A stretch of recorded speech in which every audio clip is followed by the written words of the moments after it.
Hello, everyone, and welcome to another episode of the Nothing to See Here podcast. Hi, it's Frankie.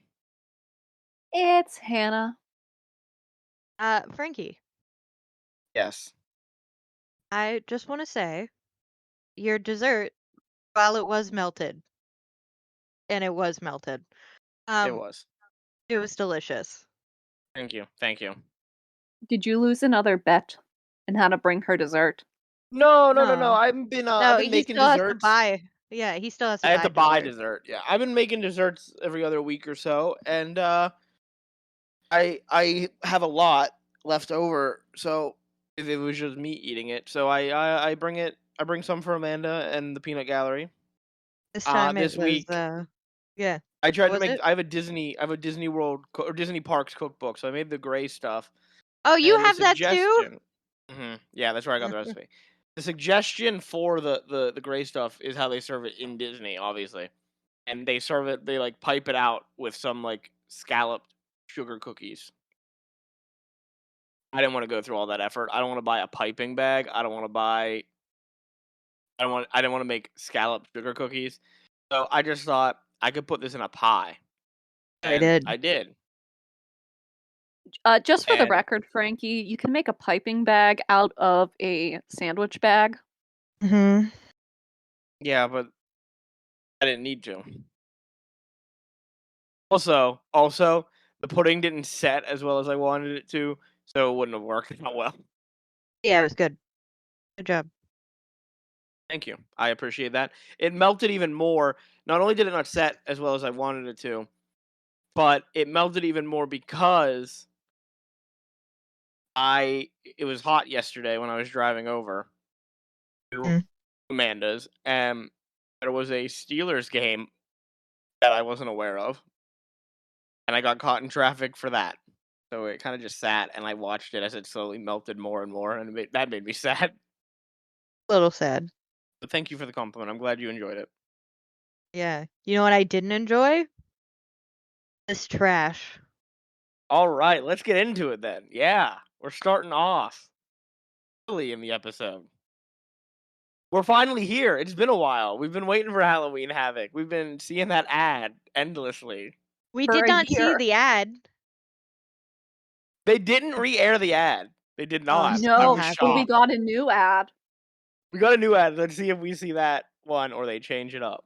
But we are at Halloween Havoc. Let's go over some news first, and then we'll go over that stuff. I don't know if this is the last time or a couple times before, but Shawn Michaels, from WWE. We usually don't bring him up or bring up WWE, but remember he got beat up by a bunch of Marines. Yeah. He was told by his neurosurgeon not to wrestle, Oh. and he was told he advised him against even making the trip to the next WWE pay-per-view because he is suffering from post-concussion issues from the assault in Syracuse. Well, yeah.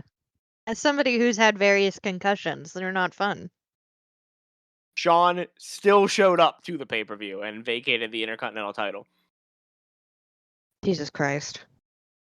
This is also, remember, the 90s where they really don't take concussions that seriously, so we're lucky he didn't wrestle. Back to WCW. WCW finally fired Vader this week. He's been suspended since we started this. Mm-hmm. Remember, he got into a backstage fight with Paul Orndorff. Their official reason for firing him is that they were canceling his contract due to a shoulder injury that prevented him from wrestling. But we all know that the real reason is the fight with Paul Orndorff, but legally, WCW didn't want to say that because Paul Orndorff egged Vader on rather than trying to quell the situation, so Vader could put some of the problems on Paul Orndorff and sue WCW. He's going to end up being hired by the WWF. And we won't. I don't think he comes back to WCW during our time, but he might. I'm not 100% on that. And then our last little bit of news is that WCW is looking to hire a wrestler from Ireland named Dave Finlay. Let's go to the actual show. We're at Halloween Havoc 1995. Held on October 29th, 1995 from the Joe Louis Arena in Detroit, Michigan. Home of the Detroit Red Wings until it closed in July of 2017. And it has a capacity for a professional wrestling event of 18,735 people. Mm-hmm. 13,000 people attended Halloween Havoc 1995, and How many paid? 7,000 of them paid. 7,000. So That's half. more A than little half. more than half. Hey, that's better than we've been having. He's right. He is right. He's Way 1,000% better. right. There were And still then empty seats. I want to say, well, yeah, there were about 5,000 seats left. I will say, all those weeks that people, like almost the entire arena has been getting in free. More than Mhm. half paid for this show, and this is the show they got with their money. I'd be This upset. is this is what they paid to see. I'd be so upset.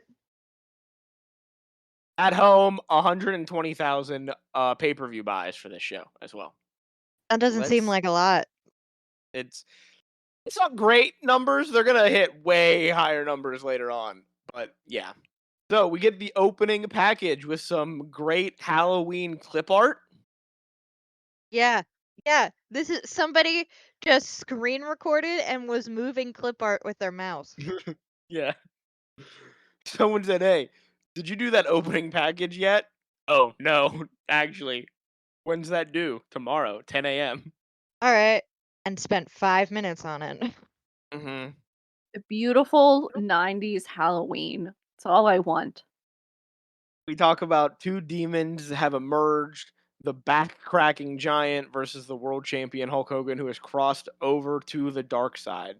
We get the pyro and are welcome to the show by the commentary team for this evening: Tony Schiavone and Bobby the Brain Heenan.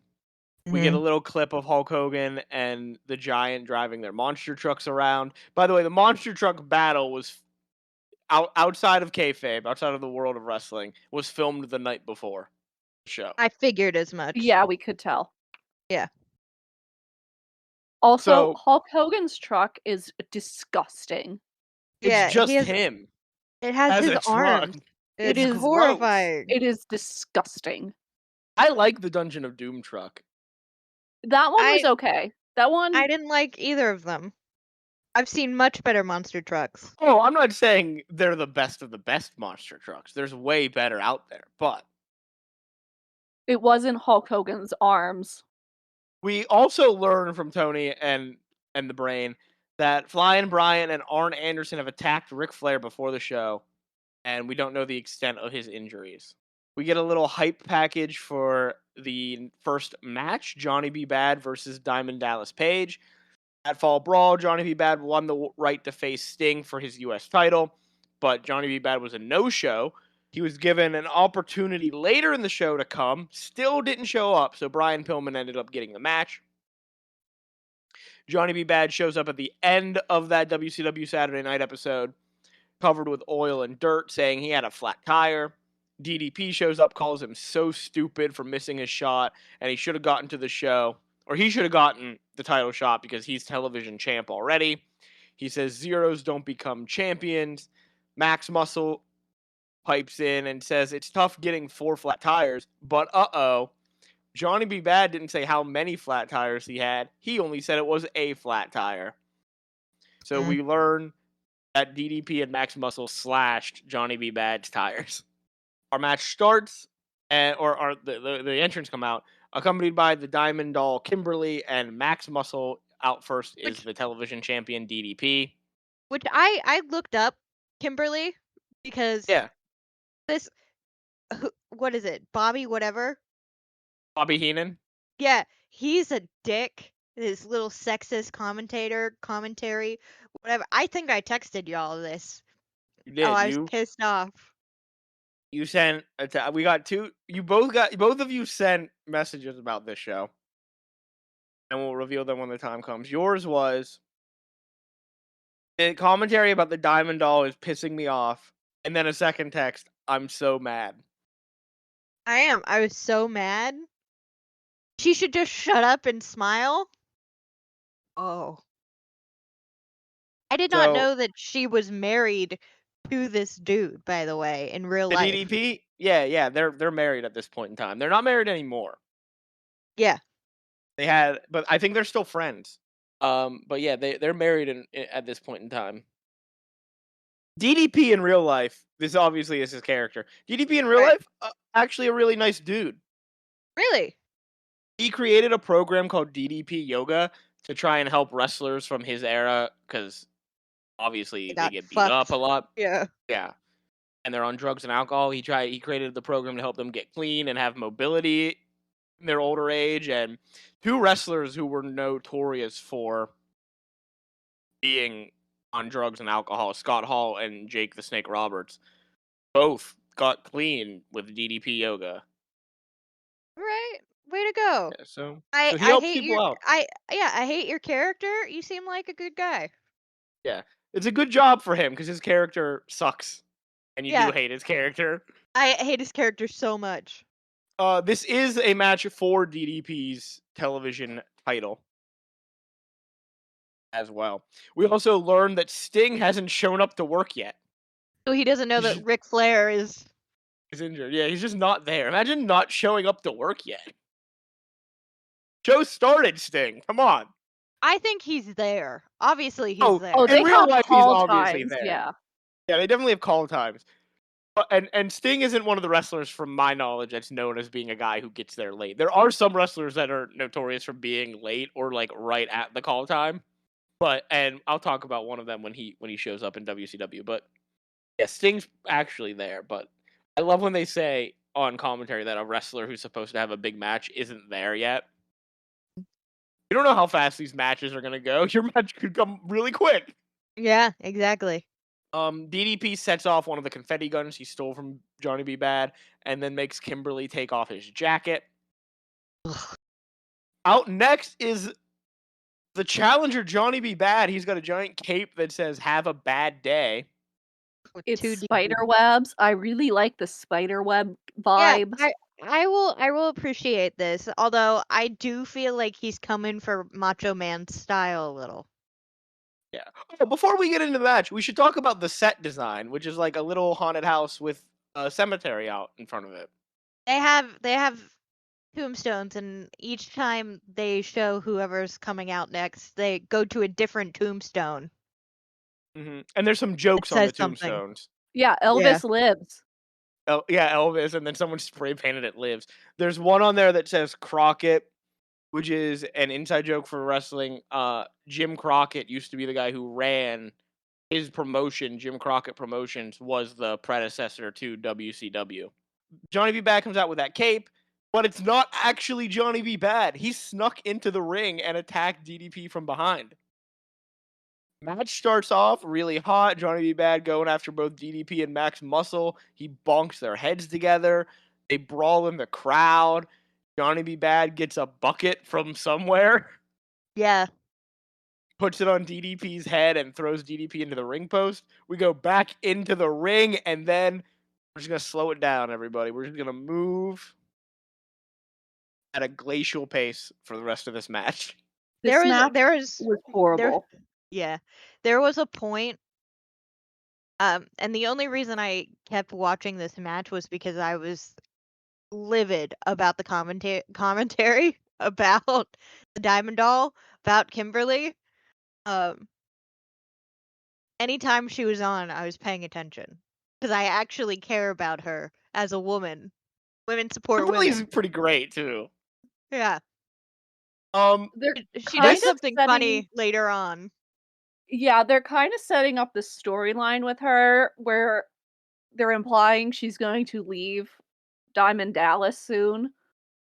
I was actually, there was a moment that I was like, are her and Johnny B. Bad gonna like kiss? Like, I was like, oh. She ends up giving him a 10 at one point. This is also what happened. I don't know if you guys remember the first pay-per-view we did, Fall Brawl. Johnny No. B. Bad had the first match there too, and the match lasted for a really long time because they do a whole lot of nothing in the middle, Mm-hmm. and then they I have a fun unfortunately ending remember. sequence. They have a fun ending sequence in both of those matches, but they do a whole lot of nothing to pad the time. It feels like. This does feel like a whole lot Yeah, of this nothing. went on for like 20 minutes. The fun bits that I have before we get to the end, there's a couple. Nick Patrick at one point yells at DDP for grabbing his shirt. Nick Patrick's the ref. Yeah. And Bobby Heenan on commentary says, "Yeah, Dallas, that's his cleanest dirty shirt he put on." Oh, God. That made me laugh. He's such a dick. I know that's his he's character. Yeah, he's the bad guy commentator. DDP hits a big belly to back suplex, and that's when Kimberly puts up the 10 for him. But she clearly does not want to. She does not think that was a 10 out of 10 move. She was upset about it. After that, we go to a bunch more of nothing happening. Yeah, a whole bunch of nothing. Max Muscle. At this point, I'm looking at the crowd. There was one time where like they showed a little kid, and he was just drooling on an action figure of Sting, just full on, just in his yummy. mouth, just drooling. Microplastics. Exactly. Max Muscle distracts the ref so DDP can loosen up his wrist tape and start choking Johnny B. Bad. Here's another nice line on commentary. "This is your opportunity, Johnny. Don't choke." As he's being choked out. Kimberly is disappointed in DDP, and she is getting angry. Yeah, she looks mad. But she's pretty when she's mad, I'll be honest. Kimberly Page is a gorgeous woman. She is beautiful. Even now, I looked her up. She's gorgeous still. We're gonna see a lot of Kimberly in different iterations and different versions, but Kimberly is here for a long time. I like her. Good. She's gonna be a dancer at one point. I'm all for this. Support this. I I hope she beats up the commentator at one point. I hope she beats just up Bobby. Yeah. Yeah. Hope she just kicks him in a high heel to the face. Max Muscle is on the outside pounding the ring, yelling DDP really loudly. And you can hear him because the crowd is not responding to this match at all. Yeah, everybody's like, everybody would love to be like that kid, just drooling on a toy and waiting for like something Sting. to stimulate. Yeah, something to stimulate their neurons. Max Muscle reaches out to give DDP leverage in one of the holds, but Johnny B. Bad hits a suplex to stop it, and both of them are down. This is where we get the ending sequence starts. So Johnny B. Bad rolls away, takes out DDP's legs, ducks a punch, hits an inverted atomic drop, then a regular atomic drop, big punch, tilt-a-whirl head scissor. He goes up top, hits a diving axe handle, looks to Kimberly, and that's when Kimberly gives 10. Mm-hmm. Yeah, she does. Yeah, Johnny when Bad. did she leave Dallas for Johnny? Yeah, because she's smiling at this point. She's like, I'm gonna fuck him tonight. Yeah, This is a big storyline that's gonna continue. Yeah, I can tell. Do they fuck? They don't. There's no fucking in wrestling. No one ever has sex in wrestling.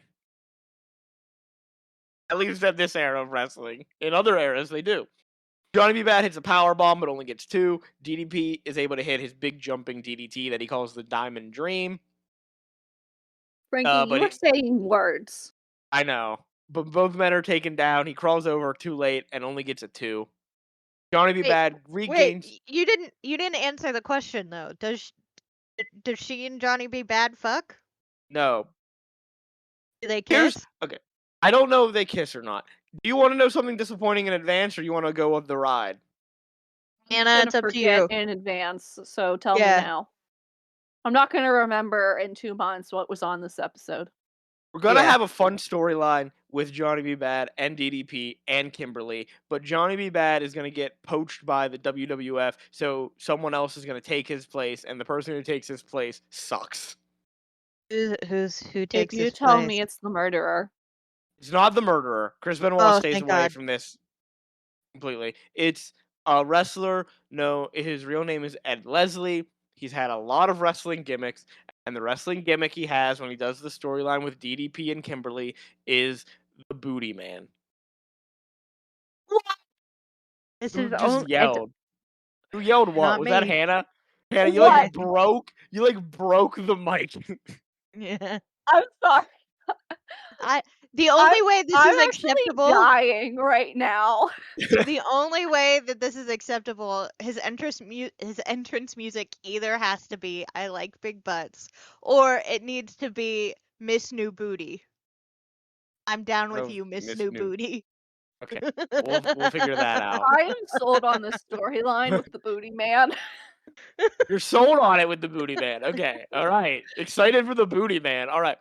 So Johnny B. Bad regains the advantage, sends DDP out of the ring, hits the part one of the bad day on both DDP and Max Muscle when he throws himself out of the ring. He rolls DDP back in, completes the bad day, but diving on him again. Only gets two. Max Muscle grabs Johnny B. Bad before he can hit his finisher, the Tutti Frutti, but dodges the attack by DDP. Johnny B. Bad shoves Max Muscle into the ring post.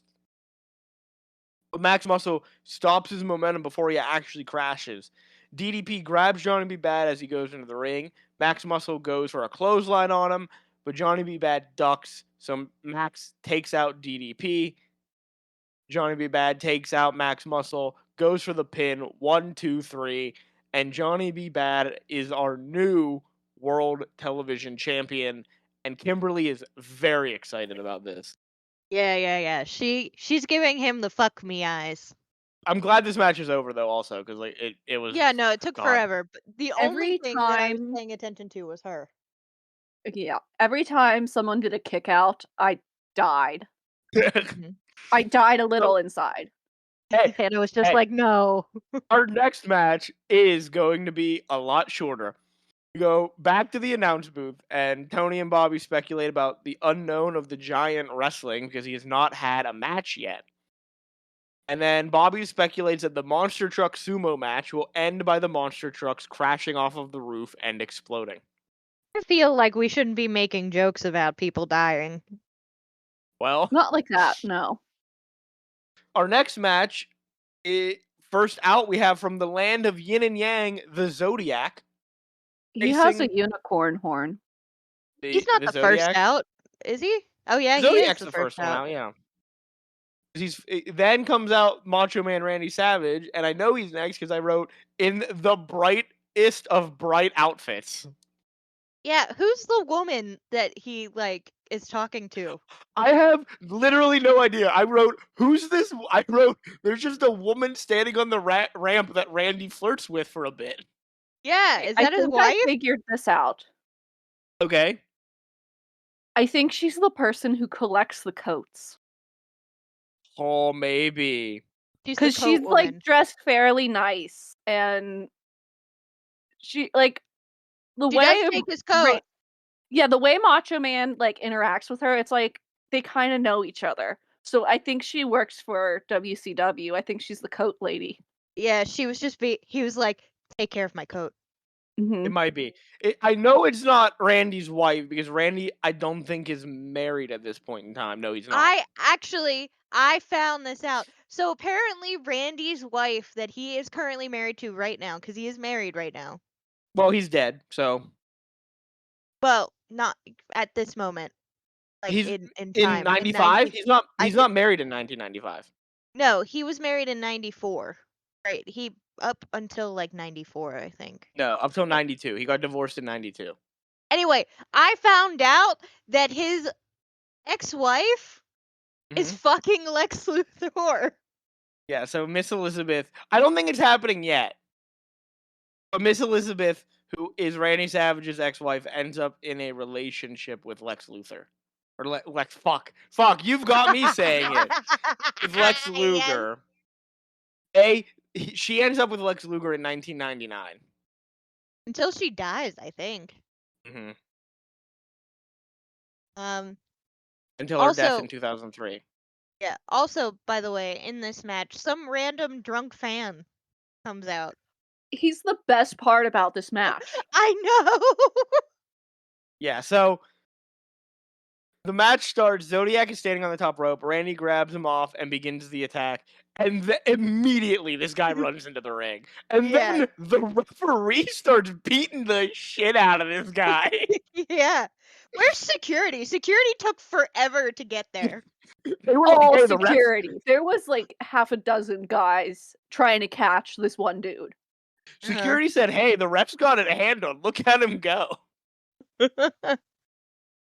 Savage, for some reason, and I don't know why, Randy Savage's matches have an absurd amount of fans that come into the ring for them. Why? I don't know. I don't know what it is about Randy that causes this, but Randy is such a pro at it. That's why they go to the outside. So that the camera follows them instead of following the fan. Like, instead of the fan being on camera. Because that's what they want. They want to be on camera. Right. So, they leave the ring so that the camera will At be one on them point, and not at one show the guy. point, you see the guy in the background because they make it back into the ring, and you see the guy, like, he is, like, resisting. He's just shaking his head as, like, 100 guys in suits take him away. Yeah. So, the Zodiac wasn't supposed to be in this match. It was. It was supposed to be Kamala. What happened? Heenan in storyline, Heenan gives us the storyline reason. It's because Kamala said that he was too scared to fight Randy Savage. He And was Kevin too scared? Sullivan to fight Randy, yeah. So Kevin Sullivan beat him up and sent him back to Uganda. In real life, Kamala only got paid per appearance in WCW. He didn't have a contract. And everything happened over phone calls with Eric Bischoff, Hulk Hogan, and Kevin Sullivan. He said that he never had actually met Eric Bischoff in person and never had a face-to-face conversation with him. And Kamala left out of frustration with not getting paid as much as he thought he should be and not being offered a contract. So he just left the company. And he's gone. We're not going to see Kamala again. I mean, good for him for knowing his worth. Yeah. Yeah, I don't blame him for leaving. Yeah. Randy wins this match super quick. Not much happens. He hits the flying elbow. Nothing of note besides the fan running in. Yeah, no. The fan, best part. Yeah, I wrote a note saying I don't want to watch Randy Savage. I want to watch this random dude. This blonde-haired random dude who looks like a surfer bro from the 90s. He does. Kind of attractive. A lot We more go back- attractive than what was happening in the ring. Fair. We go backstage, and we are with Mean Gene. Ugh. He is shilling that WCW hotline once again. Here's the He tells thing. us- He shills it, but if you look at it, it's covered by words. Like, the number is covered by words. Well, that's because when WWE uploaded it for the streaming stuff, they covered the number because it's no longer in service. In the real, I would like to think in real life that number was is still covered. okay. That's how good this company is. The news that Mean Gene has is that he overheard Jimmy Hart talking to a man he used to represent in the WWF, and that they might be coming to WCW. This is hot news. And then he welcomes the new World Television Champion, Johnny B. Bad. Johnny B. Bad tells us that dreams come true. He goes to leave. Gene tells him to come back. They're going to party. Gene's going to sing Tutti Frutti, and they're going to eat Greek food. And then Johnny B. Bad ends the segment by saying, "It's a good day to be a bad man." I can't decide if I like Johnny or not. I don't mind him. I like him better than Diamond Dallas Page. Yeah, but that's not a hard I know thing to beat. I cannot wait until later in this series when we get our first real big face and heel turns from characters you absolutely hate and characters you love turning evil. We get a heel turn tonight, but it's from a character like neither of you really care about. So Ric Flair? Yeah, no, I could give a damn about him. We get two heel turns then. Although to be fair, I found them to be enjoyable heel turns. I'll say that. The way Ric Flair turned heel had to devastate you guys. You love Sting. Oh, it did. I'm we do love Sting. Yeah, but I was not surprised. We'll save the other reveal for later. Yeah. Well, that deserves its own full analysis. Yeah. Yeah. So Bobby, we do cut to the announce booth again, And Bobby says Gene singing in a restaurant should help the business of all the other restaurants in the area. Aha. So funny. Our next match is Road Warrior Hawk versus Kurosawa. They show By us the back way, at the Lash. they said that he broke his arm. I Yeah, watched yeah, this yeah. arm break. They showed it or whatever. It's a the- wrestling arm break. It's not a That's real the arm break. shittiest. Yeah, that was the shittiest fake arm break ever. This is a special revenge match for Hawk because Kurosawa broke Hawk's arm. So Hawk is out here for revenge. Yeah, and you know what? Kurosawa, Kurosawa? I'm feeling him. I was you're feeling him? him. Are you feeling Kurosawa's manager though, Colonel Rob Parker? I am not. But Kurosawa, 1000%. All for whatever reason, Japanese wrestlers just like kick ass. And it's Oh because man, the Japanese take wrestling so seriously. you're gonna fucking love when we get to the next Starrcade because it's a battle between the U.S. and Japan. Oh, okay. So it's a ton of Japanese wrestlers just kicking the shit out of people. Good. Kurosawa comes out first with his manager, Colonel Rob Parker. Hawk comes out next, and he goes at Kurosawa immediately. Big shoulder tackle, followed up by a neck breaker. Is And he then supposed to be Kurosawa. like Mad Max thing? Like what's That's with the that's the gimmick. He has a tag Yeah. team partner that also dresses like that, but he's not in the company right now, or he's hurt. Oh my I god! don't remember. Oh my god! We got another zoom in on the kid. Hold on, I have to take a photo of this kid. Kurosawa, after the neck breaker, immediately tries to break Hawk's arm again. But Hawk he takes advantage back. But before he can do much, Colonel Rob Parker on the outside grabs Hawk's foot as he's running the ropes. Kurosawa takes advantage, slams Hawk down, goes up top, but misses an elbow drop. Hawk clotheslines Kurosawa out of the ring. Then on the apron, he dives and takes out Colonel Rob Parker with a clothesline. He turns his back, though, on Kurosawa. And Kurosawa shoves Hawk into the ring post and takes control. This kid, we'll pause here. This kid is going to town on this fucking action figure. This kid is like chewing on it. He's chewing on Sting's head. He's chewing on Frankie, you're not gonna get this reference, but Hannah, I hope you will. Polly Pocket clothes.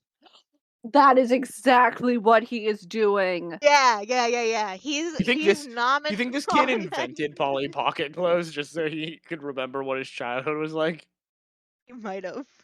Frankie, you don't know this, but Polly Pocket clothes, the rubber that they made it from or whatever it was so amazing to chew on. It was like gum that was like at the right exact chewability. Oh god. But it never molded or broke or anything. So it didn't get hard. Yeah, you could just keep chewing it. Oh, Polly Pocket I'm sure that was healthy to do. Yeah, I'm sure me and Hannah are filled with microplastics. Not much happens after this. Kurosawa goes for the pin when they get back into the ring, and Colonel Rob Parker is holding down Kurosawa's leg, and he gets the win. And then Hawk celebrates for fucking no reason. He lost. Yeah, I was confused by that too. Hawk starts celebrating. He didn't win the match. He didn't get revenge. You beat up an old man and then got pinned. Is Kurosawa an old man? No, I'm talking about Rob Parker. He barely beat up Kurosawa. I was gonna say, he beat up Rob Parker more than he beat up Kurosawa. I was like, Kurosawa really didn't seem that bothered by it. The only time I really saw pain on Kurosawa's face was he did something and like landed on his tailbone, and it looked like it hurt a little bit. We go backstage again with Mean Gene, who is with Randy Savage. We're reminded that you lost it. I lost it when Randy Savage was being interviewed. I love when Randy Savage is so being good. Because this man clearly hilarious. just did coke. He has no. Listen, he has things he's gonna say, and then he has thoughts that come into his head, and he's also gonna say that. Yeah. This man truly has no filter. He cuts his promo. We're reminded by Gene that if Lex Luger wins his match later on in the night, Randy's gonna face Lex. Yeah, Lex Luthor. Macho Man says there's one down, one to go, and there was audience participation because he's wild. Mean Gene then goes to ask him another question, and before Mean Gene can get a word out, Macho Man just looks at him and goes, "Your mustache is crooked." I about died. Gene responds by saying that Savage's beard is sideways. Macho Man looks like he's gonna kill Gene at that point. Yeah, don't say that to a man who just did a bunch of Molly in the His bathroom. eyes go like, "Ooh," and then he's like, "I can't beat up Gene." He says he's going to make sure that Lex wins his match later on tonight.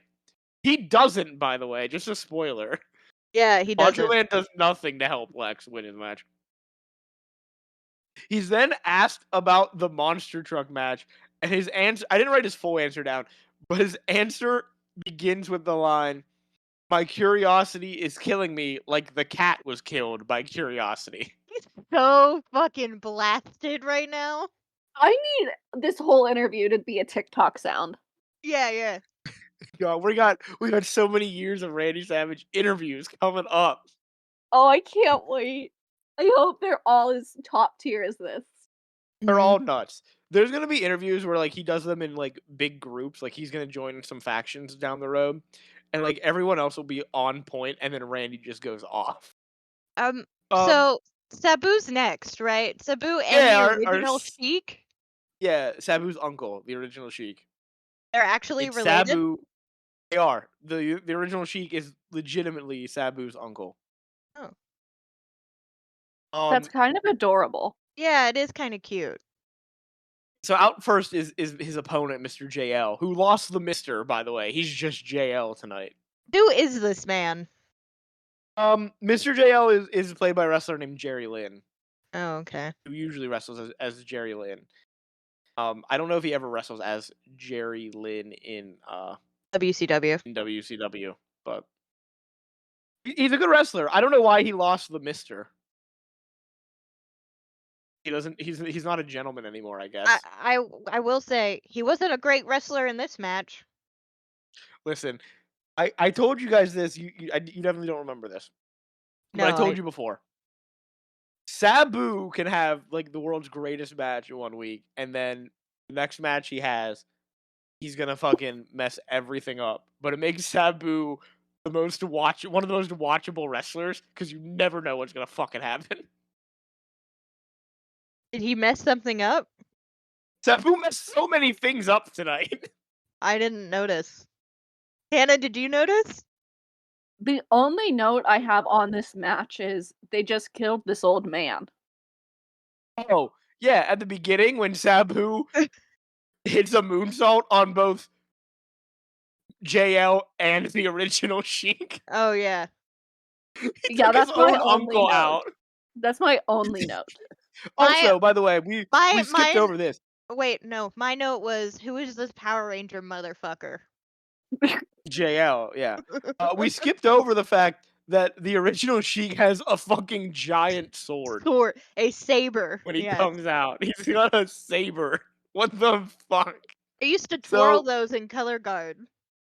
And that is a fake ass saber if I've ever seen one. That is the saber that you twirl in Color Guard. You twirl that, Sheik. Don't worry. Original Sheik's got other weapons. We'll see those in a bit. Yeah. His little firebomb.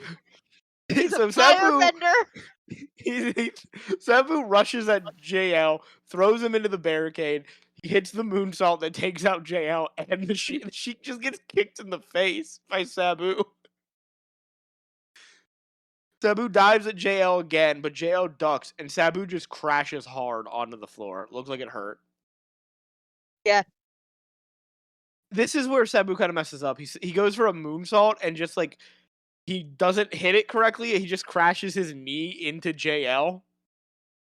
Yeah, that I don't know.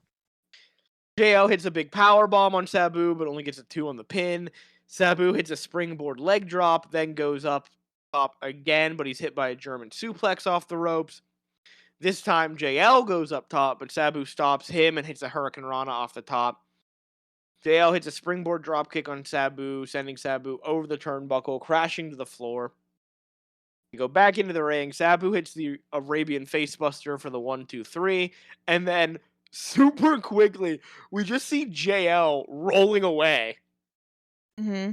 because, and then we learn the Sheik has hit JL with a fireball to the face. Yeah, it's hilarious. We kind of get a better camera angle of it on the replay, but it's still not great. It's not good. It's really quick. It's so the original Sheik used to do this all the time. They have flash paper, Mm-hmm. and he would light it and throw it at his opponent. And he's really good at doing it because it looks like a fucking nasty fireball when you get to see the fire. Mm-hmm. We saw he had a little firework. That's what it looked like. Yeah. He had a little sparkler. I To found be fair- another note for this match. Oh, okay. They're a matched set, and then parentheses pink. Oh. Well, yeah, they both have matching pink on. Yeah, they Mhm. both have Barbie pink. That's That's what I write notes on. The flash paper can be difficult to use. There's a match in WWE, they're Undertaker.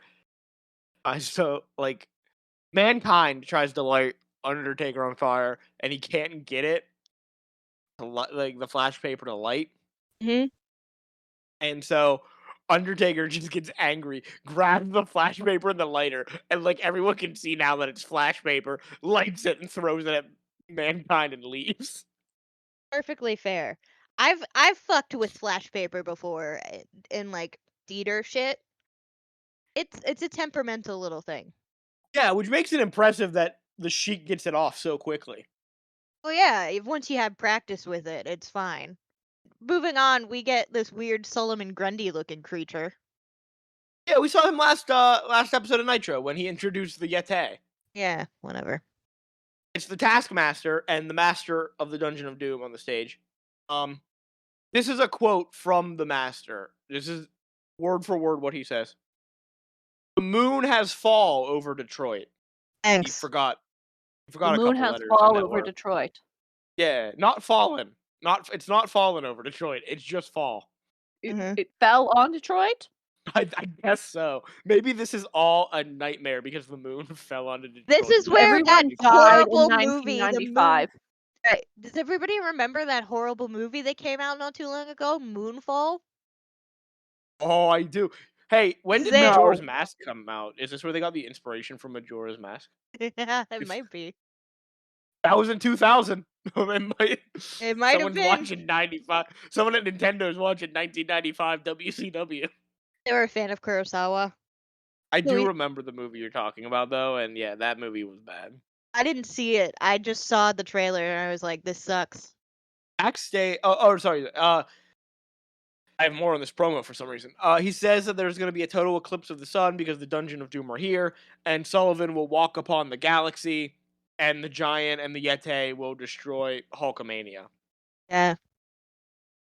Sullivan cuts the exact same promo Mhm. that he's been doing, that they're going to destroy Hulkamania, and that Hulk Hogan has no friends. Then we get a segment that I would have cut if we were uploading it to a streaming This service. is hilarious. Nobody wants to But be we don't here. cut it. This fiance No one. is pissed. Oh my god, the Also, fiance. The fiance looks like she's 14. Yeah. Like, I said that as a child. I thought it was like a child actress that I just didn't remember. No, that's And- just a and child they pulled off the okay, street. So I gotta say, so we go to Gene, Jimmy Hart's there, Hulk Hogan's there, these two people in denim jackets are there in the back. There's another man next to Hulk Hogan, and then this young-looking girl. Mhm. She Apparently, looks the 14. These are the winners dude next to Hulk of Hogan, the Harley Davidson. well, just the guy, Mike Hill, is won the WCW Harley Davidson sweepstakes, and they welcome him, the winner, and everyone else. And then at like the very end of like the introductions, as he's about to throw it to Hulk Hogan, Gene remembers that girl is there and goes, "Oh yeah," and Mike's fiance is here. Yes. I feel like he said fiance just so it wasn't like we have a child here and it feels questionable. Or girlfriend just seemed too. I think she's like, just young looking and short. Like, I actually think she is an adult. Yeah. Oh, definitely, but she looks really Yeah. young. Yeah. She just has the She- baby face, and it looks concerning at a glance. Mhm. She looks so young. She clearly does not want to be there No. Yeah. at all. She doesn't say anything. She actually looks She doesn't even unhappy. entire smile. time. Yeah. Like, yeah. Hulk cuts a little promo. He says he's gonna give a little extra tonight because Mike Hill told him how he's going to get the bike back to Alabama. I assume he's just gonna drive it back, Hulk. You didn't have to give us that cryptic message. He's got a motorcycle. How else is he getting it back? He's gonna put it on a fucking truck? Then the woman in denim gives him a bunch of clothes Mhm. from the store, like the Harley Davidson store in Detroit. And then the guy is there. I don't know what the other guy is there for.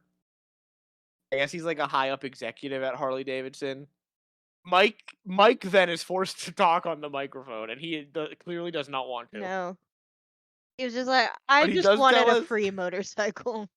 He tells us that he is going to be driving the bike back to Alabama. His fiance does not look happy about that at Nope. all. No one in this situation wanted to be here. No. It's the most awkward segment we've had yet. That's how I felt watching half of this. That girl's face, The whole the show. whole show. Yeah, what a fucking I just watched this today and forgot about that segment until we got to my notes on it. We get an ad for the next It's pay-per-view. World War III. The November pay-per-view, World War III. We talked about it. The biggest battle royal in history. 3 rings in the arena. With 60 men, where the winner will get a guaranteed world title shot. Wonderful. Before we do start our next match, Heenan does insult the winner of the motorcycle. But then he forgets what a pull is called, so he's left scrambling. Mhm. So, Tony Schiavone gets to make fun of Heenan for a little bit, which is fun. Yeah. Our next match is everyone's favorite wrestler. It's Lex Luger. He's here. He's all of our favorite wrestler. We all love Lex. Sorry, who? Yeah, Meng comes out Yeah. first. And why is he not wearing his cool golden dragon mask? What's with the stupid hood? I don't know, but they gave people papers to throw at him. Yeah, they're just throwing garbage at Meng. They didn't give them to the fans either. Fans in WCW throw garbage. They love to throw garbage. Oh my They throw god. garbage 2 more times tonight. I hate that. Why? Why are Stop people them. like this? Stop that. We just saw a whole bunch of security with that one guy. I know they weren't there and fast enough, but like, where the fuck are they? They should Somebody get a did bunch of throw. like NBA players Somebody to did. stand there and swat garbage down. I did see that somebody did throw garbage at Lex Luthor as he was coming out. It was only one. Definitely not as much as they threw at Meng. But Yeah, because I wrote the fans pelt Meng with garbage. That's uncalled for. Stop it. it's so ridiculous. If that We're if reminded that again happened that in the WWE, everybody in that row would have been kicked out. oh yeah, now yeah, definitely. And I don't know if it was ever a thing in WWE. In WCW, it is definitely, like, even at this time in the 90s, it's definitely a thing in WCW. There's a show in 96 that's going to have so much garbage in the ring, you can't even see the mat anymore. Oh. So, we're reminded again that if Lex wins this match, he's going to face Savage later on in the night. Lex starts off hot, taking it to Meng, and Bobby points out that the Dungeon of Doom has never attacked Luger and thinks that something's going on. This is another nothing match, a nothing burger. Yeah, can we just skip through this as fast as we I can? will say this. It's very slow and boring. Yeah. We liked Meng before. Why is it boring? Maybe it is boring man extraordinaire Lex Luger. Yes, I was just gonna say that. I was like, we all know why it's boring. It's Lex Luthor's fault. We do learn, though, during this match, we learn that Flair is getting medical attention. and that Sting has finally shown up to work. He's here. Don't worry. Not Guys. aware that his partner is getting medical attention, though. So yeah, no idea. Absolutely no idea. Lex is on the outside at one point, and Kevin Sullivan is talking to him, but he doesn't attack him, and he tells Meng to stay in the ring. Tony Schiavone speculates that Kevin Sullivan wants Lex to be a part of the Dungeon of Doom. Lex goes back in. He starts hitting Meng with clotheslines. It takes 3 to bring Meng down. Big back body drop, followed by 2 more clotheslines. Lex hits a big power slam. He's lining up to put Meng in the torture rack, but Meng pulls out the golden spike, hits Lex in the throat with it.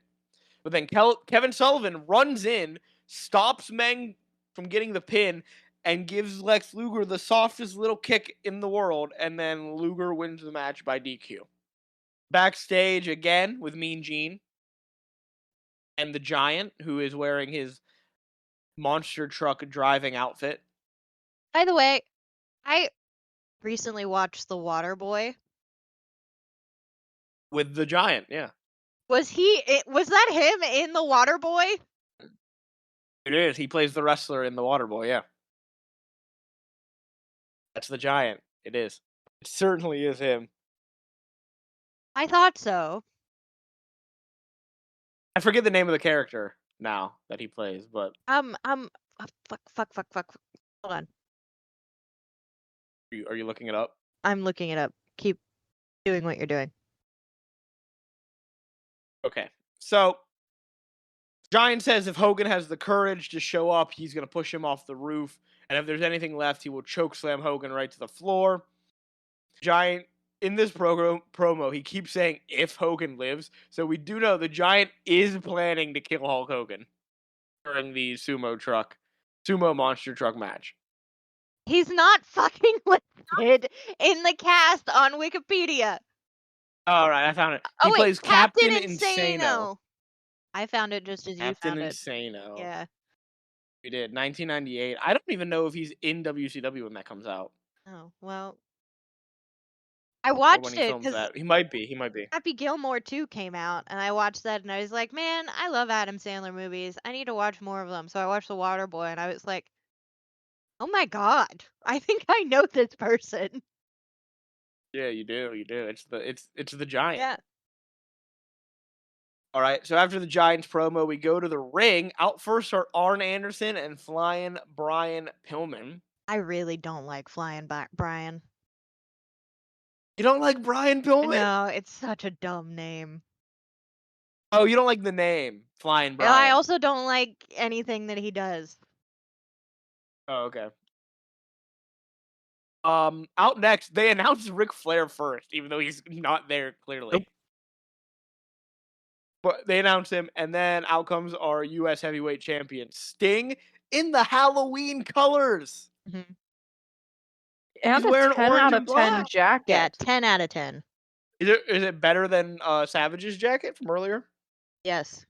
Yes. All right. It's on point. Like, I want to wear it just down the street on a random Tuesday. Wow. Mm-hmm. So Sting is alone. No Ric Flair to face Arn Anderson and Pillman. And Arn is going to start in for his team. The fans immediately chanting, "We want Flair." But Sting's got this well in hand at the beginning. Arn has him in a full Nelson, but Sting kicks Pillman off the apron, reverses into his own full Nelson, and drops Arn, sending Arn rolling out of the ring. Pillman is pissed.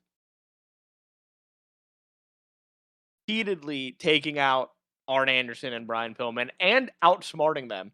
They walk away at one point. Pillman tags himself in, slaps Sting, and rolls out of the ring. And Sting follows him, and it's supposed to be a trap with Arn lying in wait. But when Arn goes to clothesline Sting, Sting ducks away and then clotheslines both Brian Pillman and Arn Anderson. Brian Pillman is back in the ring. He's losing it. He offers a handshake to Sting. Sting takes Brian's hand, kicks him, and slams him. and tells Arn to come in. Arn tags in reluctantly, slowly makes his way into the ring. But then he starts beating down Sting, but Sting catapults Arn into Pillman again. As Pillman was climbing up top, so Pillman gets crotched on the top rope and then thrown from the top rope into the metal barricade. Yeah, that looked like it hurt. Sting starts swinging away at Arn. Arn is able to grab Sting at one point and throw Sting's head into Pillman's head and take advantage. So now he's just beating Sting down. But Flair is here. Ric Flair comes down. He's got the giant bandage on the head, rips off his shirt. He's standing in the corner in his dress pants and nice shoes, ready to go. As Brian He Pillman is kind of beating looks Sting like he down. should be on a cop show. Like a victim. Yeah, yeah. Yeah. He's been the victim of a crime on a cop show. Brian, or Sting is trying to tag in Flair repeatedly, but Pillman and Arn are beating him down and isolating him each time Sting gets close to making the tag. Pillman comes over to pull Flair down from the apron, but Flair catches him doing it and chases Pillman around the ring. But during this time, Sting was able to get away from Arn Anderson, but Flair wasn't there, so Sting could not tag out. Sting keeps getting beat down. He's yelling out for Rick to help him. Flair tries to pull Pillman off of Sting when they get close to the corner, but the ref breaks it up. Flair does run in when Pillman and Arn are double teaming Sting, but this distracts the ref, allowing more double teaming. Flair runs in again during another time when Arn and Pillman are double teaming Sting. He takes Pillman out, but the ref forces Flair out of the ring. But Sting's able to get a little resurgence from this help before Arn hits a spine buster and goes for the pin, but Flair breaks it up. Flair starts strutting on the apron, but Sting's unable to tag him in. Flair's yelling, "Stand tall." Sting yells out, "Nature boy." And Flair responds, "I'm here, buddy, I'm here." He's Sting there. He is withstands there. He is there. Sting withstands a bear hug, takes out Arn, is cut off from making the tag yet again. Sting throws Pillman into Arn. He collapses. Flair's strutting. Sting is crawling to the corner. He slowly gets up. He tags in Ric Flair. Ric Flair runs the ropes and immediately Sting, Flair, Arn Anderson, and Brian Pillman are just beating the shit out of Sting. It was all a trap. It was a trap. And you know what? I should have known. It was all a trap by the dirtiest. You never trust a wrestler whose nickname is the dirtiest player in the game. I Sting. also Come on. would never trust Ric Flair. Look at his even his lying blonde ass fake hair. Were you upset? Were you angry? I'm not angry. About this? I'm angry at myself because I didn't see it coming. But I'm not like angry or surprised. I'm pissed off for Sting. Like, don't hurt me and Hannah's boy. Hannah, how did you feel about this betrayal? I'm trying to figure out my notes because I did write I gasp. And I think it is about Sting being attacked by Flair. But I'm Okay. not sure because then right next to it I wrote Hogan disrespect. I love it. There's a ton So- of Hogan disrespect for this entire show. So like, Yeah. Yeah. I'm not entirely sure what I gasped at. Sting. I will say there's like some nice moments when Flair, Arn, and beating down. Sting, remember, said if Flair double crosses him, he's gonna leave him for dead. So Sting is pissed, and he actually breaks out of the beatdown and just goes after Flair. And he gets some good hits in, but it is 3-on-1, so Sting gets beaten up. Flair pulls off the bandages. Those were they were fake bandages. Oh my god. Gene makes his way to the stage. Sting, even as an old man, has face paint on? Yeah, when he wrestles, yeah. Oh he my wrestles with the face paint. god. I love this man even more. Gene makes his way to the stage, says this is the most disgusting thing he has ever seen. The fans are throwing trash at Flair, Arn, and Pillman at this point, too. Yeah, I know. And then, right after Gene says this is the most disgusting thing, and you can see over his shoulder just Sting lying on the ground, beaten up and broken. Mean Gene plugs his hotline, baby. You gotta call that hotline. Make me some money. Make that money, Gene. Flair comes down, mugs Gene for the mic, says, now we go to school. First lesson, you don't jump on double A. Second, you don't play around with Fly and Brian. Third, you never mess around with the Nature Boy. And fourth, you don't walk, talk, or breathe unless the horsemen want you to. The four horsemen are reunited, but there are only three of them, so we got a fourth still coming. Gene asks Doug Gillinger, the head of security, what Sting's condition is. We never do get an answer to that. Nope. And then he says that Bobby Heenan probably knew about this plan well in advance. Bobby promises that he didn't know a thing and he was suckered in too. Backstage, we have the Professor Mike Tenay interviewing Lex Luger. Lex says he may not be at 100%, but when he hears the bell, it will be the big boys getting it on. That's an exact quote from Lex Luger. The big boys are going to get it on tonight. Then he just keeps talking, and I wrote, shut up, Lex. The show has gone on long enough. Yeah, I really hate him. I really hate him. Give me. So, Is he a bad guy? Do I have a reason to hate him? Let me look I at don't know if this. he's, I'm looking this up. all right, you look up. We go back to the announce booth, and we're heading to part one of our main event. We get the world's most boring recap package for the feud between Hulk Hogan and the Giant. Bob, this might be what you said about disrespect for Hogan, Hannah. Okay. Because Bobby Heenan says Hogan should be pushed off the roof and fall into the river, calls him a disgrace to the professional wrestling industry, and that he should never be champion again. I think it was the last two. April 19th, 2003, Luger was involved in a domestic dispute with Miss Elizabeth, who was Randy Savage's ex-wife. His then living girlfriend in their townhouse in Marietta, Georgia. Luger allegedly struck her. They found Miss Elizabeth with 2 bruised eyes, a bump on her head, and a cut on her lip. Luger was charged with a misdemeanor count of battery and was released on bond. 2 days later, he was arrested for driving under the influence after rear-ending another car. So you can hate Lex Luger. I can hate him.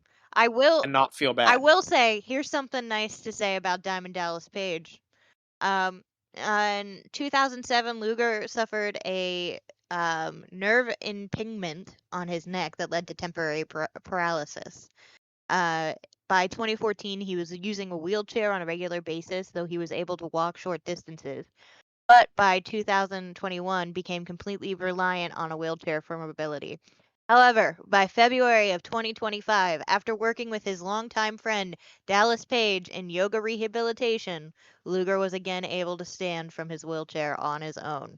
So, way to go, Diamond Dallas Page. DDP really helping everyone out. I know, honestly. A shit character, but great guy, apparently. Oh my gosh, helping people walk? Wow, I appreciate him.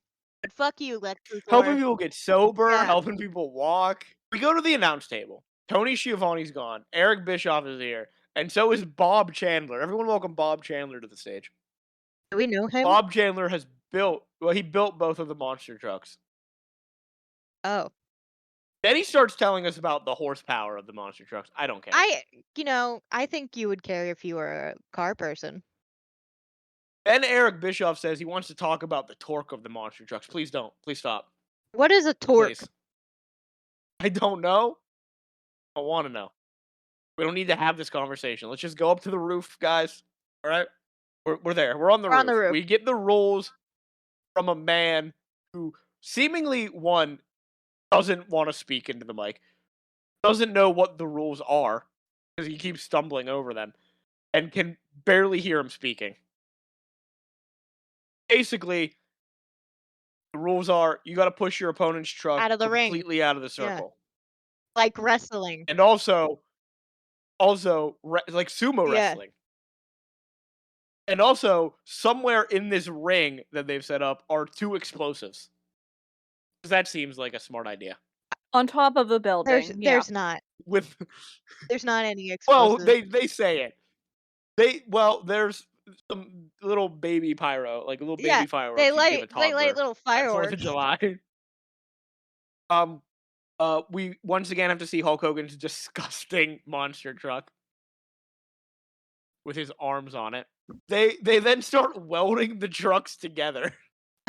We get an aerial shot of the entire roof of where the circle is.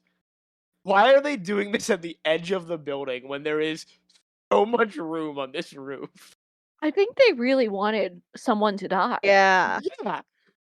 They're like, we don't want anyone seriously injured. And we get the fucking aerial shot, and it's like, guys, you had this is the biggest roof I've ever seen. You have so much room. So much room. There must have been a helipad right next to it that you didn't Maybe. see. We then get shot. I'm not describing what the fuck happens. It's Hulk Hogan and the Giant pretending to drive monster trucks with an actual monster truck driver sitting next to them, actually doing the work. This company has somehow made monster trucks the most boring thing in the world. They hit one of the charges, and like Amanda said, it is the smallest bit of pyro you've ever seen. It's so tiny. The next match, by the way, is Lex Luger and Macho Man, who both get more pyro than the supposed explosive charge on the roof. Yeah. Hogan pretending to drive shows why he is such a bad actor. Mhm. So Oh, he's clearly no, not what driving. shows a bad actor? Help! Somebody get help! Okay, so Hogan wins. Hogan wins the match. He wins the sumo match. Everyone's happy, I guess. Well, we're happy it's over. Yeah. The Giant gets out of his truck, stalks after Hogan. Hogan's back by the edge of the roof. There's this a little lift ledge. He dodges the Giant's attack. The Giant hits his arms off of the ledge. But then the Giant starts choking Hogan. He picks Hogan up. They both end up on the ledge. Hogan shoves the Giant off of him. And the Giant falls off of the roof. Hulk Hogan has murdered a man. Supposedly. Hulk Hogan killed a man, Hannah. Mm-hmm. We can't just let him get away with this. Hulk Hogan committed homicide on national pay-per-view. Yep. Yeah, he did. We come back to the arena after witnessing this homicide. And Bob Chandler has the very astute observation that wasn't supposed to happen. Thanks, Bob. I appreciate it. Security is apparently heading to the roof to find out what is happening. We go to the ring for a match, and out comes Lex Luger. We all just witnessed a murder. Now we're being punished by having to watch Lex Luger wrestle. It really does Again. feel like a A punishment. second time, guys. The second time. I can only deal with it once. Can we make it go fast? Make it go fast, Frankie. Go fast. Like I said, both of these men get more pyro than the sumo match. Mhm. The match starts, and we get a lot of Lex and Randy talking to each other. Lex offers Randy a handshake. Randy doesn't take it. He kicks Lex's hand and beats him up. I know you're fucking my Randy. wife. Ex-wife. Lex hits Randy off the turnbuckle. His bandana comes flying off, and then Jimmy Hart comes to ringside. It's just Lex beating down Randy. I do And really it's boring because it's Lex Luger. I do really appreciate there's a guy, he's been there the whole time, but he takes like promo shots with his camera. There's one part where Lex's butt is just fully in this camera guy's face, and he doesn't get away from his camera at all. He's just like, I guess I'll wait. I guess I'll wait. I guess I'll Move wait. it, Lex. Please move your God ass. damn it. Is this also the match where he had the wedgie? Yes. Lex? Yeah. He had a wedgie the whole fucking time. Randy goes for a double axe handle up top, but Luger punches him in the gut. Jimmy Hart distracts the referee as Luger goes for the pin with his legs on the ropes. So the pin doesn't count. Savage throws Luger into Jimmy Hart. He goes up top, hits the elbow drop for the 1-2-3, and Randy Savage wins the match. On the way out, Randy Savage sees a sign that says, Randy Savage can't beat Lex Luger, and he takes it and rips it off. Yeah, he rips it. He tears it to shreds. I blocked everything about this match from my memory. You know what I didn't block, though? The fact that they showed us that murder again. Yeah, they show us that again. And Bobby Heenan is irate that we haven't found out what has happened to the Giant This yet. man is having a breakdown. Well, wouldn't you be if you just witnessed a murder, like a supposed murder, and no one's telling you what's going on? No. I don't need to know. What is Bobby it called? says he's gonna Plausible get up. deniability? I don't need to know. Bobby leaves to find out for himself what happened, and he comes back very fast. Says there's too many people at the doorway. He can't get outside. Bobby gets down on his knees and begs to know what is going on, but it's too late, Bobby. It's time for the main event. One of the competitors is dead, but we're going through with it. Michael Buffer comes out. He's ready. He welcomes us to Halloween Havoc. Dude, show's been going for 2.5 hours. Yeah, he looks You don't have to welcome he us. looks so confused as to why he's here. He's like, why haven't I been announcing this entire time? Why am I only just doing it Because he now? only ever does the main event. Michael Buffer's expensive, that's why. Oh. I mean, he looks expensive. He first starts to announce the Giant, but never mind. Hulk Hogan, there's a murderer coming to the ring. Hulk Hogan, he's here. He's not in his gear, though. He's just wearing his street clothes. Because, everyone wears street clothes that says their name on their pants. Right. Well, he's wearing his cowboy boots. You can't wrestle in cowboy boots. They are red cowboy boots, too. What the fuck? Also, we gotta talk about the outfit. He's got a black shirt with himself on it. Yeah. As one does, yes. Black pants. The one side says Hulk Hogan and has flames around his name. The other side just has lightning bolts going up and down it. He has a Hulkster belt on. It's a weight belt. Like a weight training belt that says Hulkster on it. And red cowboy boots. Oh, and a bandana that says Hogan on it. And yes, the bandana that says Hogan. Jesus Christ. Dude, do you know who you are? Is that the issue? Does he forget who he is every so often? Does he have one of those dementia patient necklaces with the name and phone number and address? Yeah. Why am I here? That's why Jimmy Hart's always carrying the belt for him. Because there's a nameplate on the belt that says Hulk Hogan, so he can look at it every so often. Hogan gets the mic. He says what just happened was not supposed to go down. He did not want the Giant to take the plunge. And he apologizes. He's sorry. Oh, well, what is this? What is this? It's the Giant coming to the ring. And Hogan cannot believe it. Hogan leaves the ring like a coward. I did write Hogan equals a chicken. He just left. He rips off his shirt with himself on it to expose another shirt. It's just a plain black shirt, but he's wearing another shirt. What was the point? And the match starts.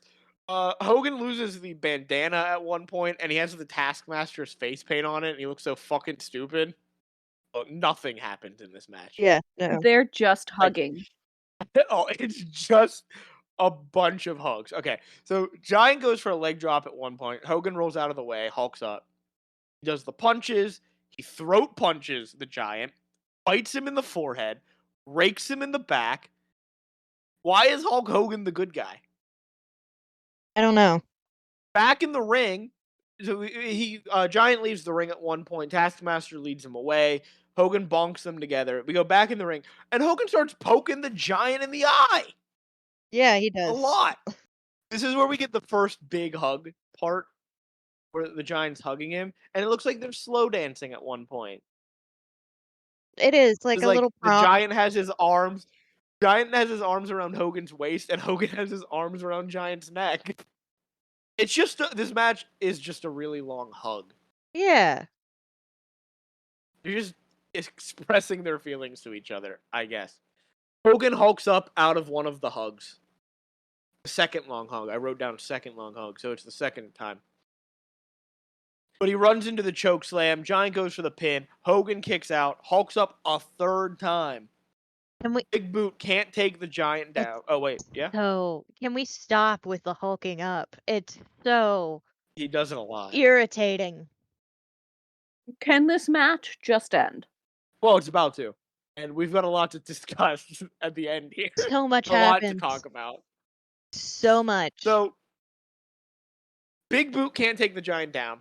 Hulk Hogan signals for a slam. He hits a big scoop slam. Then the leg drop. He goes for the pin, but the referee has been knocked out. We don't see how yet. Jimmy Hart and Hulk Hogan, Jimmy Hart, Hulk Hogan's manager, go to help the ref up. Hulk Hogan goes back to pin the Giant, and when Hogan turns his back, Jimmy Hart shoves the referee to the ground, grabs the belt, and attacks Hogan with the title belt. Yep. Yeah, he does. By the way, Jimmy Hart, my new beloved. when Jimmy Hart hits Hulk Hogan with the title belt, the crowd erupts. They are so happy. Hulk goes after Jimmy, but don't worry, Jimmy. Giant's gonna come in here. He gives Hogan another hug. It's a nice hug. It is a hug. Yeah, nice hug. Now I gotta emphasize that the Giant is facing Hulk. They are face to face in this hug. Very important. Taskmaster comes into the ring, starts punching Hogan. Luger and Savage come down, but before Savage can help out, Luger turns heel and attacks Randy Savage. Then the Yeti comes down. Once again, screamed. Not a Yeti. Not a Yeti. Yeti. He's a mummy. He's a mummy. The This is Yeti just a also, man wrapped in toilet paper. It's not even a mummy. the Yeti then also hugs Hulk Hogan from behind and starts like humping him. Yeah. The Yeti is butt fucking Hulk Hogan on pay-per-view. People paid for this. This is the other message we got. This one from Hannah, which is just a screenshot of this moment. And Hannah said, "Bitch, what the fuck?" I screamed when the mummy came out and this happened. I screamed. So then Luger puts Hogan in the torture rack, throws him down. Then the Giant and the Yeti do their double hug hump onto Randy Savage. Which he didn't ask to be part of that. And Savage is put in the torture rack. The Giant wins the match by DQ because Jimmy Hart, we find out when the ref went down and couldn't count the pin, it was because Jimmy Hart attacked the ref with the title belt. And because Jimmy Hart is Hulk Hogan's manager, Hulk Hogan is disqualified for his manager attacking the ref. But the title cannot change hands on a disqualification. But Hogan's still world champ. As is emphasized repeatedly. Giant doesn't give a shit about that, and he takes the belt with him anyway. Yep. So, Hogan and Savage are lying there beaten down and broken. More garbage is being thrown in the ring, by the way. There's like a clear Coke cup you can see. And Bobby is celebrating what happened to Hogan. And Tony tells us we will find out what happened. All of this happened on Nitro tomorrow night. But emphasizes again that Hulk Hogan is still the World Heavyweight Champion. So what did we think about this ending? What are thoughts on the Yeti? Was it all you hoped for? I hated this. Well, you didn't like Hulk Hogan being fucked by a man dressed in toilet paper? No, Frankie, I didn't, because I wasn't ready. Imagine if you had to pay for this. I would be pissed. How much was the pay-per-view cost? Yeah, Frankie, how much is the pay-per-view cost? Halloween Havoc would have cost, I don't know. How much did wrestling pay-per-views cost in 1995? Probably, most WWE events were $30. That was not worth $30. That was definitely not worth $30. $30. You know what I could do with $30? So much. Yeah, that's a lot of candles. It's like 2 candles. Still. Still, imagine that instead you imagine you're a kid, right? Mhm. And you're like, "Mom, Dad, I really want to watch this pay-per-view," and you watch it. And they come into the room and this is what they fucking see. This is like they find out this is what you're watching. Young man, Never again. Never again. young man, we have to talk about your extracurriculars. Yeah, son, you're not allowed to watch wrestling anymore. What is this?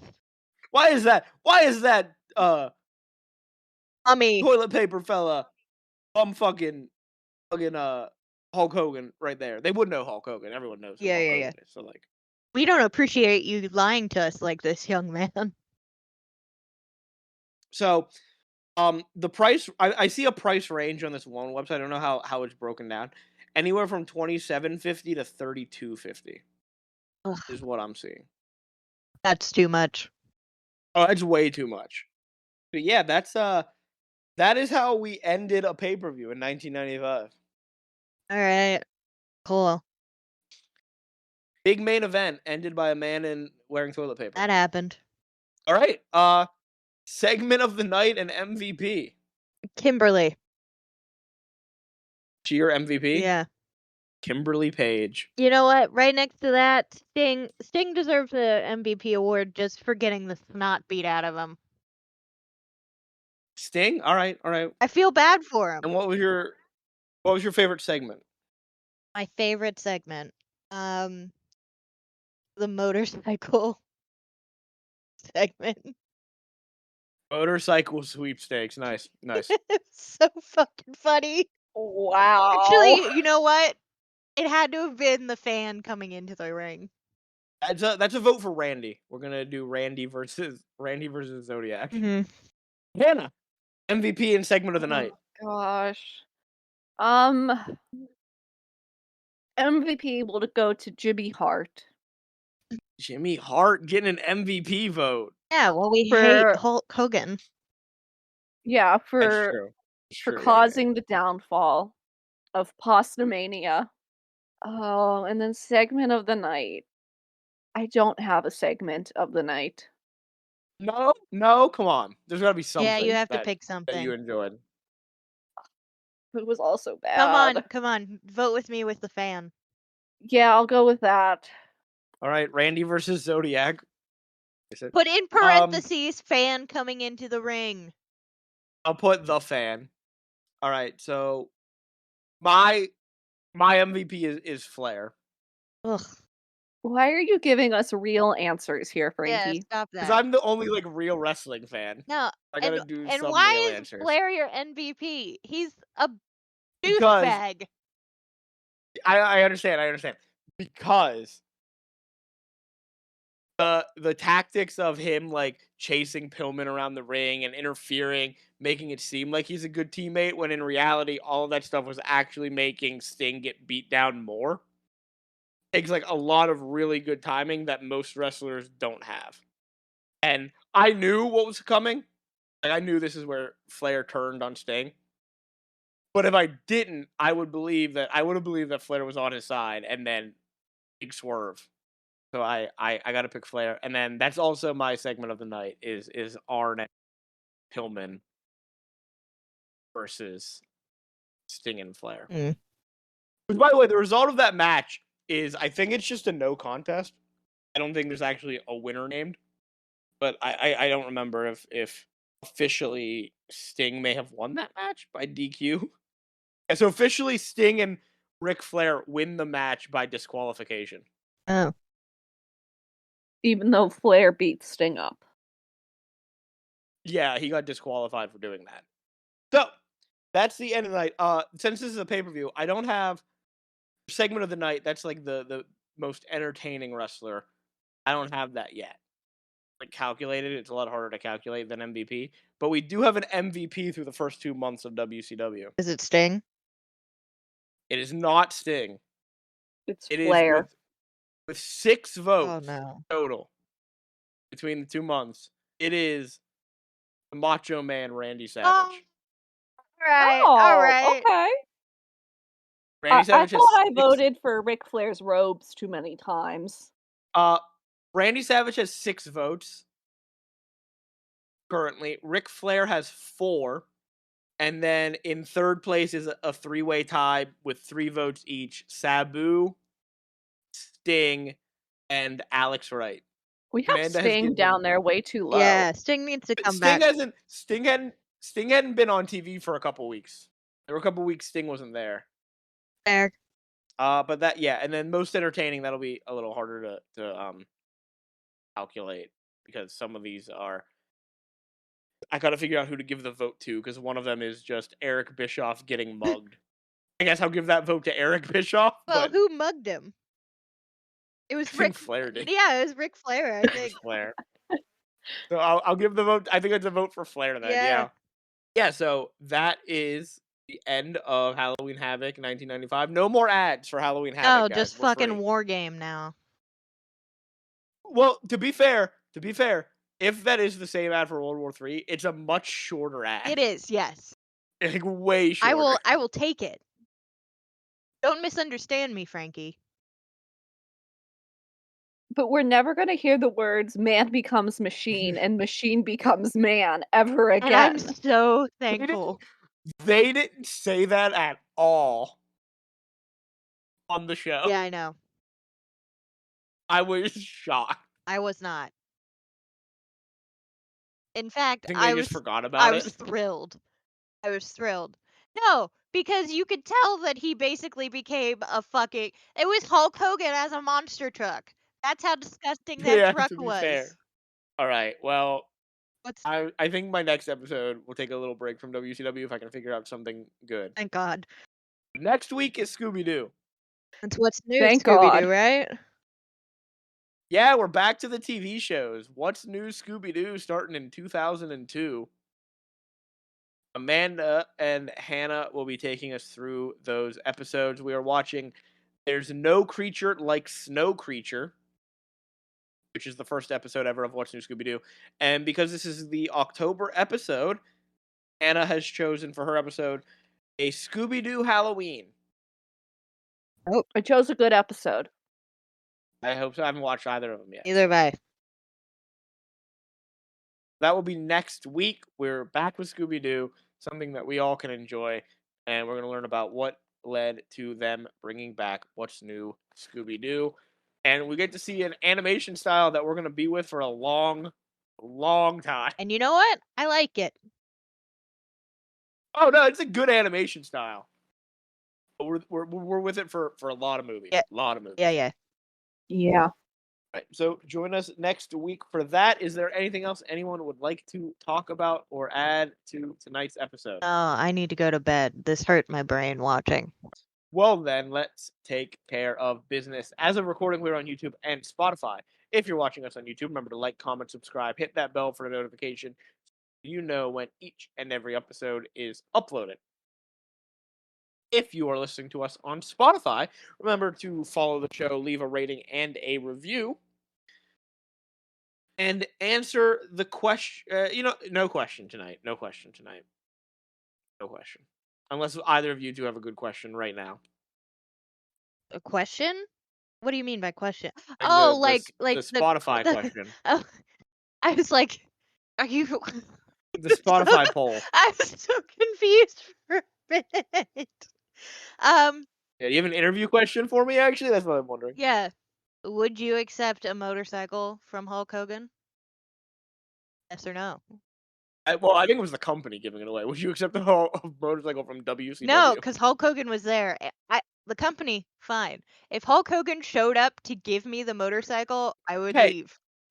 You say company fine. This is the company that came up with the idea for the Yeti. So I don't think company fine. I think company much better than Hulk Hogan. That's fair, but I wouldn't Also say company debatable. fine. They hired Hulk Hogan. Whatever. Anyway, answer the question. Would you accept a motorcycle from Hulk Hogan, yes or no? No. No matter where you're listening, remember to share the show with your friends, with your family, with anyone who you think might enjoy any of the fun, wild stuff we talk about.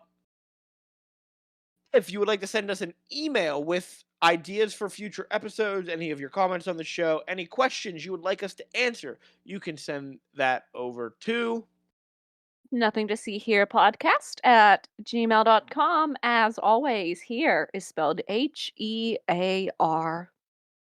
if you would like to see great artwork done by Amanda, funny memes created by Hannah, and images of the things that we discuss on the show, you can find all of that and more over on our Instagram page, which is Nothing to see here pod. Come see a picture of the Yeti. the Yeti. Or the kid No fur to be seen. and the kid nomming on the Sting toy. No, that's not going up. That is horrible quality. Damn it, Hannah. Anyway, We've put horrible quality things up before. Amanda, you No, can barely we- see it. horrible quality. You mean the episodes? Yeah, Yeah, I know. yeah. But that's it. That's all the business taken care of. So saying goodbye and good night. It's Frankie. It's Hannah.